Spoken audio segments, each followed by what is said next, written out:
Skippy, come here.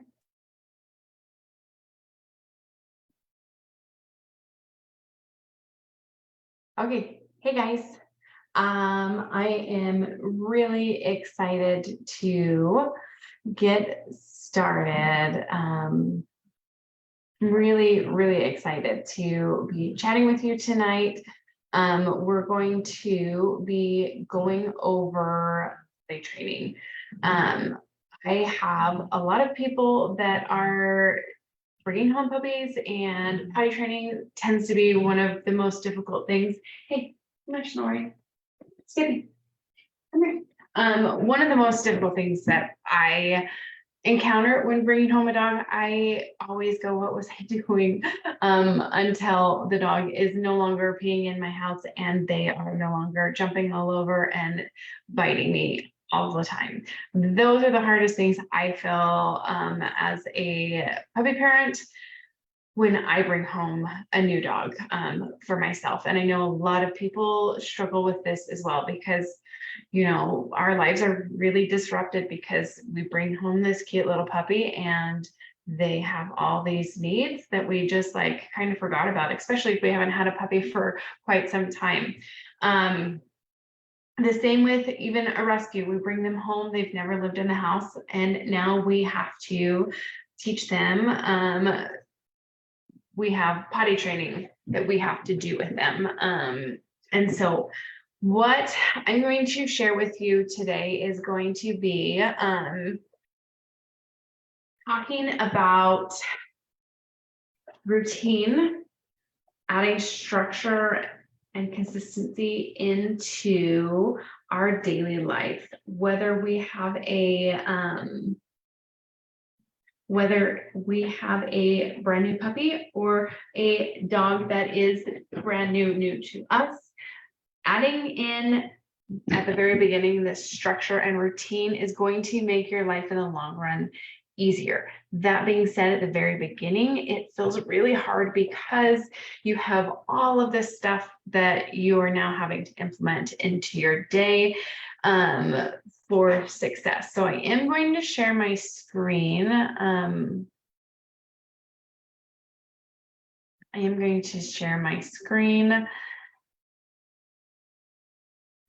So if you ask a question, I will see it soon, but I won't be able to see it for a minute. So ask away and I will go ahead and jump back on and answer any questions that you guys have.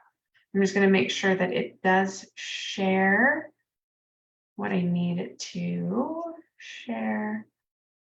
I want to talk about scheduling. Okay, I'm just going to make sure.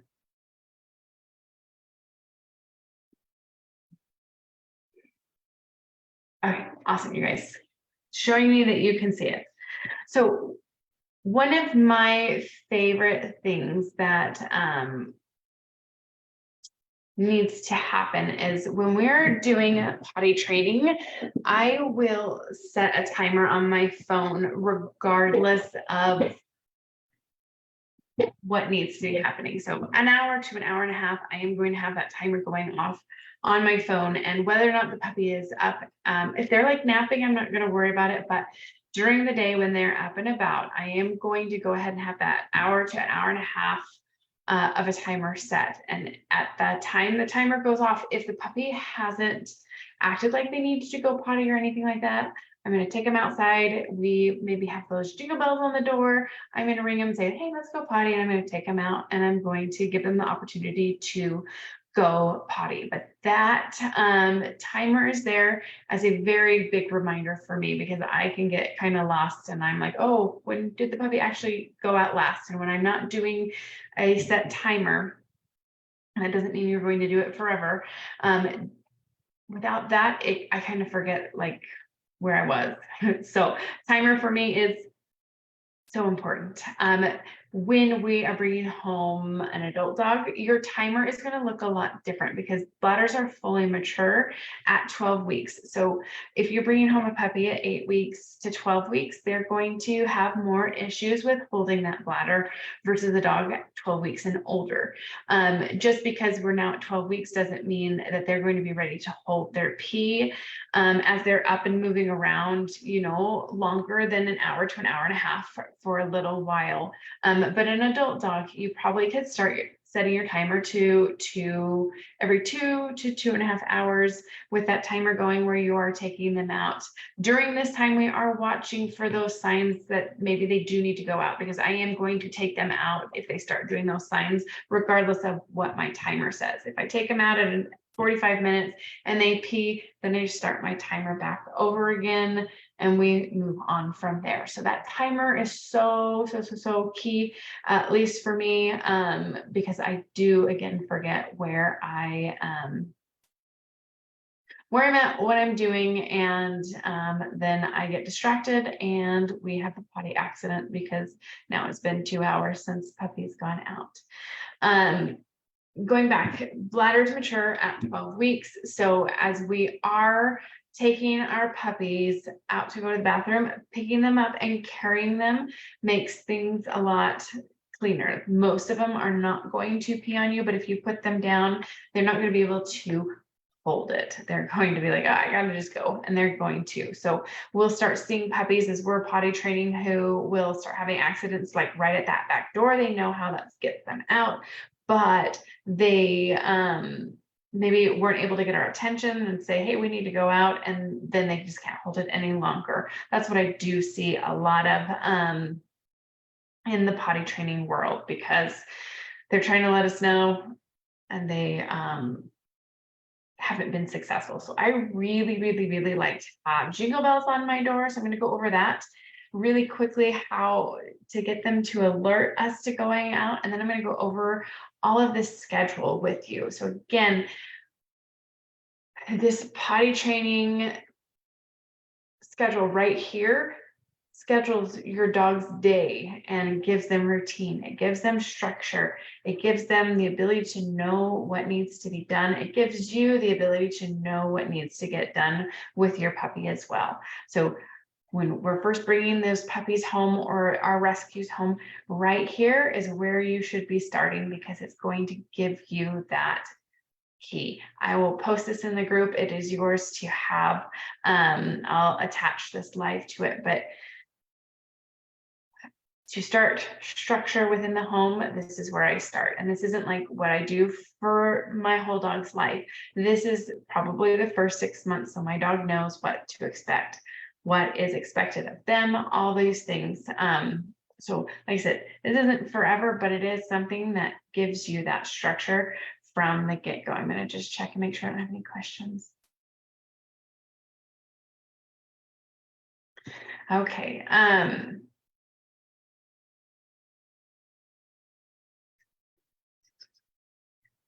Okay, so allowing the puppies to alert us. I will use jingle bells on the door. Some dogs will give like a bark at you. Some will whine. For the ones that don't, like I said, I love those jingle bells.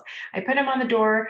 A lot of people will have you like pick their paw up and ring it with their paw or help them nose it. I honestly will just hit the jingle bells on my way out. Let's go potty, or whatever cue you have. And then I'm going to hit them with my hand. I'm going to carry them outside, and we're going to let them go potty. Every time I take them outside, I'm just hitting the bells all on my own, because dogs are very smart and they will start doing it themselves. Once they start alerting with those jingle bells, the first couple of days, it is, I heard the bell, I'm dropping everything and I'm taking them outside. Now, bells only mean going outside to go potty. So if you're in apartments, things in somewhere where you have to take them out on a leash, I am not going to hit the bell, say, let's go potty, take them potty, and then go for a walk. I don't want them to start going, well, bells will get me outside to do the fun things that I want to do. I want these to be specific to pottying only. So the first few days, as they're ringing and alerting, I'm going to drop everything. I'm going to take them outside and I'm going to say, let's go potty. Now, if I've just taken them out 5 minutes ago and they've already pottied and they're like, haha, I got to go back outside. Let's go do something fun.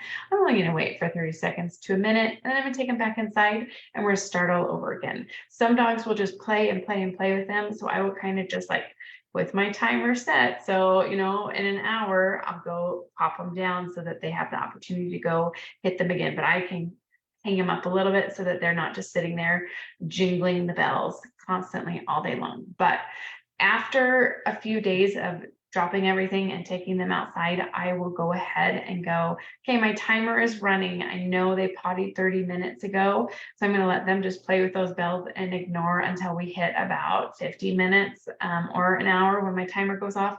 The next time I hear those bells, I'm going to take them outside and offer the potty option. So that's kind of how I introduce the bells, how I kind of work through that, like, hey, I hit the jingle bells, I get to go outside type of shift that we do see. So I'm going to talk about our potty training program. Potty training, the key there is containment. So a lot of times we just bring these puppies home and they're so cute and they fall asleep in our arms and all this fun, wonderful stuff that isn't a bad thing. But we put them down on the ground and they just like are wandering around, and before we know it, even if we're following them room to room to room, they're going to squat and pee. For the most part, not all dogs do that, but that's probably most people's experience. They just squat down and pee. One, because before their bladder is fully mature, they just can't hold it. And then two, they just don't really know how to get outside. So we've got to start teaching them that. So if they have free rein, you're going to expect to have lots of potty accidents. One, because we get distracted. Two, because puppies are really good at sneaking away and going and peeing behind things, and then they're having that smell keep drawing them back because we didn't know it happened until we were smelling it and we're like, oh, where's that smell coming from?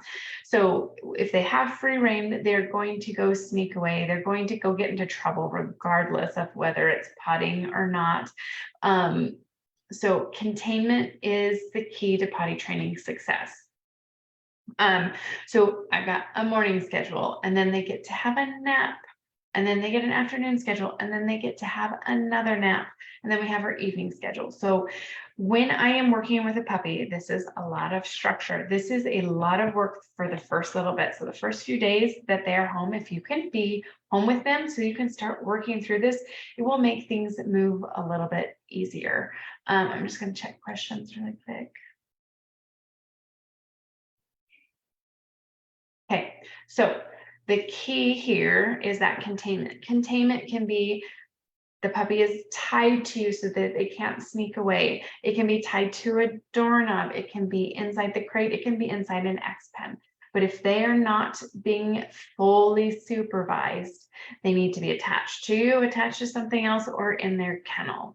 So a lot of people hate this, and I will tell you that I hate it as well. It's not a fun way to potty train a puppy, but it does a couple of different things. One, it allows the puppy to still have some time out with you where they aren't being followed around. In fact, they are going to follow you around, which is going to start with some of that bonding. They're like, oh, I go where you go instead of us going where they go. We're setting up some of this bonding with the dog. And so first thing in the morning, we're going to actually carry that puppy outside. I'm going to take him out. I'm going to ask him to go potty. I'm going to hit those bells on my way out.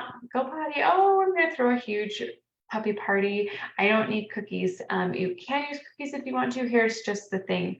If you're using cookies and they go potty and then they go inside and get their cookie, you're going to start see some dogs that will just like squat and pretend to pee, or pee just a little bit because they're so excited. And they're going to run inside, they're going to get that cookie, and then they're going to pee again because they didn't fully finish. There's a few dogs where if you start seeing a pattern, some dogs will pee and then 5 minutes later they have to pee again. They got that second pee, or sometimes it's like a second poop.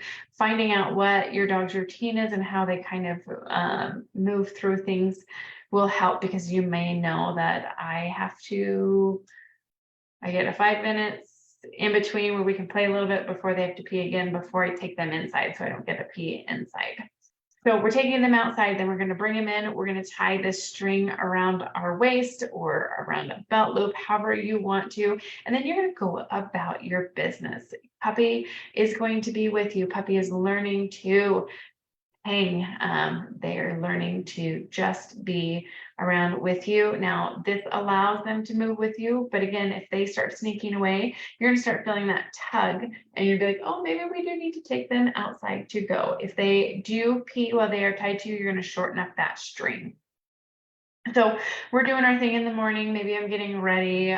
Maybe I'm, trying to do a little bit of cleaning. I don't know. Puppy's coming with me for as long as I can handle having them tied to me, because it is a lot of work to have them tied to you.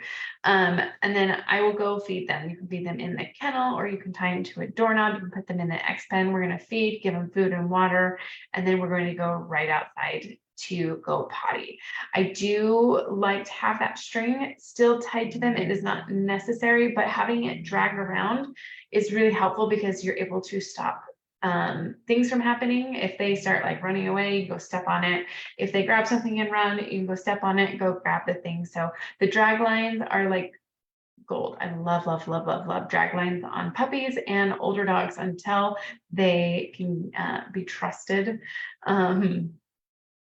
to not do all of those naughty little things. So we're taking them outside. They're going to go potty, and then I'm going to tie them to me again, and we're going to go in and we're going to play. Play, and then we're going to take that puppy outside again and let them go potty with that string dragging. The string does not have to be fancy. I use paracord. You can use yarn depending on how big your dog is, but you can just tie it around their collar. I will highlight the loop, and then I'll just pop the collar off, stick it on. However you want to do it, you can get a clip and have it so that you can clip it on and off of their collar, things like that. But this string is going to be your worst enemy and your best friend all at the same time. It is a pain to have your dog tied to you. When we get to the point where we are going through this process, and we're getting to the point where we're like doing 30 to 60 minutes of playtime, and we're getting close to like that hour and a half mark, or hour and a half mark, sometimes I will go start playing in front of the door that the jingle bells are hanging on, that are saying, that allows me to take the puppy outside. I'm going to have that line still dragging, but we're going to be playing. I'm going to be watching for signs. They can't really go into other areas, but I'm waiting to see if my puppy will start alerting. Will they go over and hit the jingle bells? Woohoo! It's going to be a huge party. We're taking them outside, because they're tied to us. And if they're tied to us, they can't really run over to go tell us, hey, I need to go out. So I like to spend some of this playtime playing in front of that door, so that if they're like, hey, I know how this gets me outside, they can go hit those jingle bells. And the more they do that, the less time, or that's when I don't have to have them tied to me as much. So puppies need nap time. So back into that structure and routine.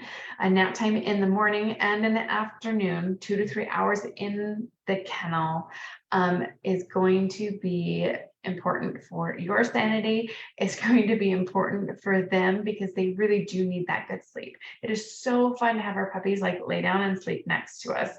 They cuddle up, and I'm not saying that this can't ever happen, but we do need to have some naps in the kennel, or the X pen, or not right with us, to start setting that expectation of like, hey, I can be in the other room and it doesn't really matter. You don't have to be right next to me. So we're helping kind of work through any like little separation anxiety that's already there. It helps make it so that we don't run into separation anxiety. And it allows the dog to get good sleep. So with our puppies, if they are overtired, meaning they did not get good sleep, even if they lay next to you for 2 hours sleeping, every time you move, most dogs, they're really still alert. So they need that deep restorative sleep that they can get away from us. It's going to make days run smoother. You're going to have a dog that is less bitey, less kind of crazy. So just think like overtired toddler, overtired puppy, just using their razor sharp teeth on you, temper tantrums, things like that. This nap time is so important to your routine, structure, and your consistency. So after nap, we're going to do that afternoon schedule. It's going to be the same thing, tied to the doorknob or in the X pen for their food, taking them out, letting that string drag, and letting them go potty. We're going to take them inside, tie them to us. We can go play by the door, the last half an hour, and then we're going to ring the bells if they don't and take them out and go potty. They can go back in that crate, have another nap.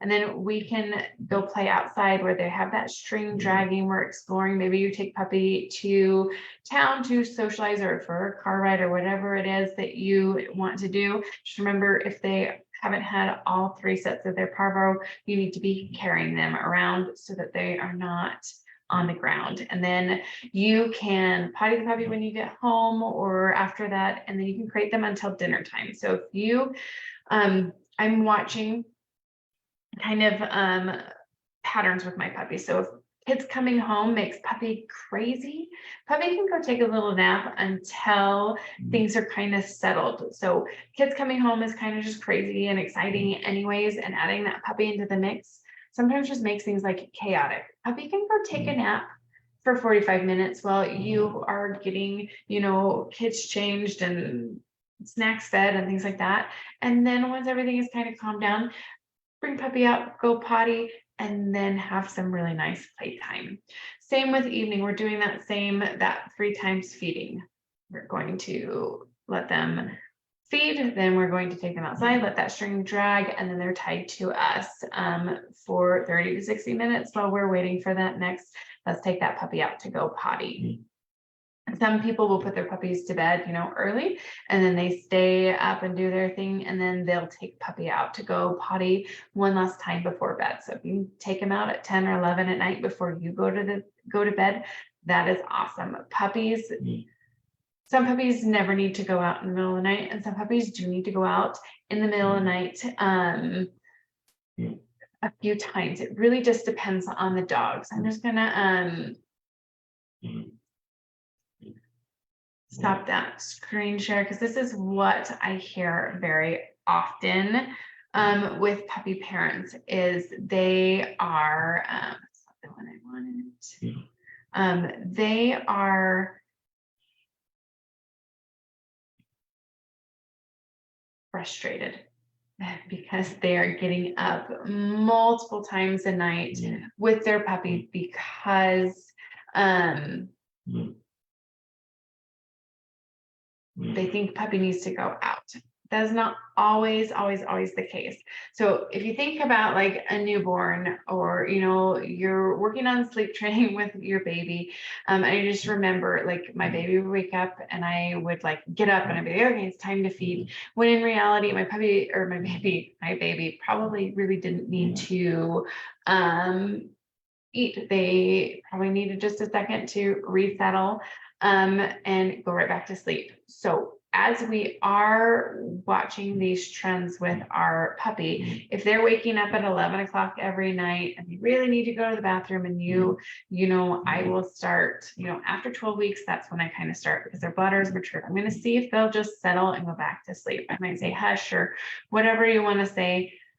They keep going, I am going to take them outside, but we can start allowing them to sleep longer. Because a lot of times I think we wake up because we're just like, oh, the puppy needs to go out, where maybe they're just moving and kind of adjusting.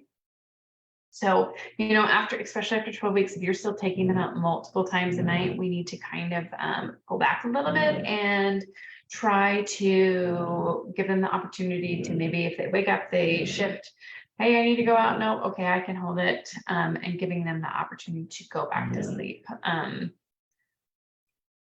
which can be a process, is a learning process. But as you get further in, that's kind of where I start to go, as far as that sleeping stuff goes. So I do have another just like a checklist. Oh my goodness, my dog. Skippy. Snoring dogs. Not my favorite. Snoring anything. Not my favorite. Where did my screen share go? You guys, it has been the longest day. Probably because I had the longest night and I didn't sleep very well. So I am just like, I am dragging. So it's this whole handout just kind of in a checklist. Really, really, really easy with that timer reminder. But we are we're just following the schedule. With your rescues, instead of an hour to an hour and a half, you may go ahead and,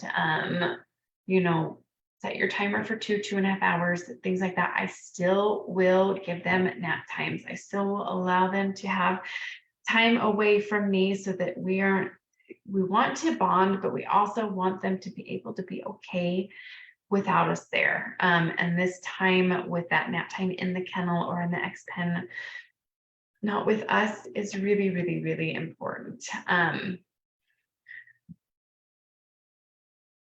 Okay. Trying to think, are there any questions? Ruth, and this was great. I forgot some of those early training tips. Yeah, it is.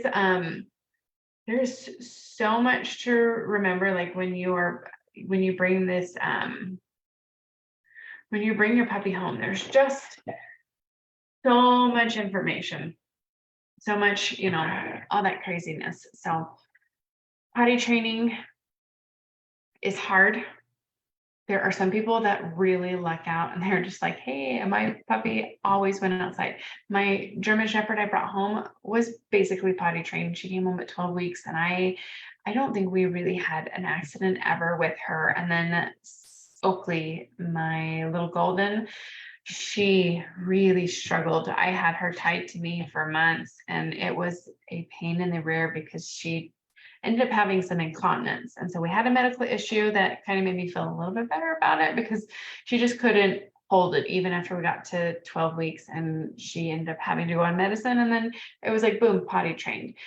Sometimes I'll have people that are like, my dog is 6, 7, 8 months old. We're still not potty trained. That's always a really good time or it's really weird potty things that's supposed to pop up. Good time to go get checked for UTI. A lot of times that's what it is. Not always, but most of the time I'm seeing medical. So especially if we have something that is medical, like incontinence or, UTI, we can be doing everything to potty train these dogs and it's just not going to work. So, trying to think what else. Okay, so last thing I'm just going to cover here really quickly. One thing I do hear a lot is take my dog out to go potty, they come back inside and then they immediately poop. And so if we're running into that issue, or like I said at the beginning, you've got your, I have a dog that pees and then 5 minutes later, always they pee again. I'm going to wait outside for that second pee before I go take them inside. But there are some dogs that will only pee outside and then they come in and poop.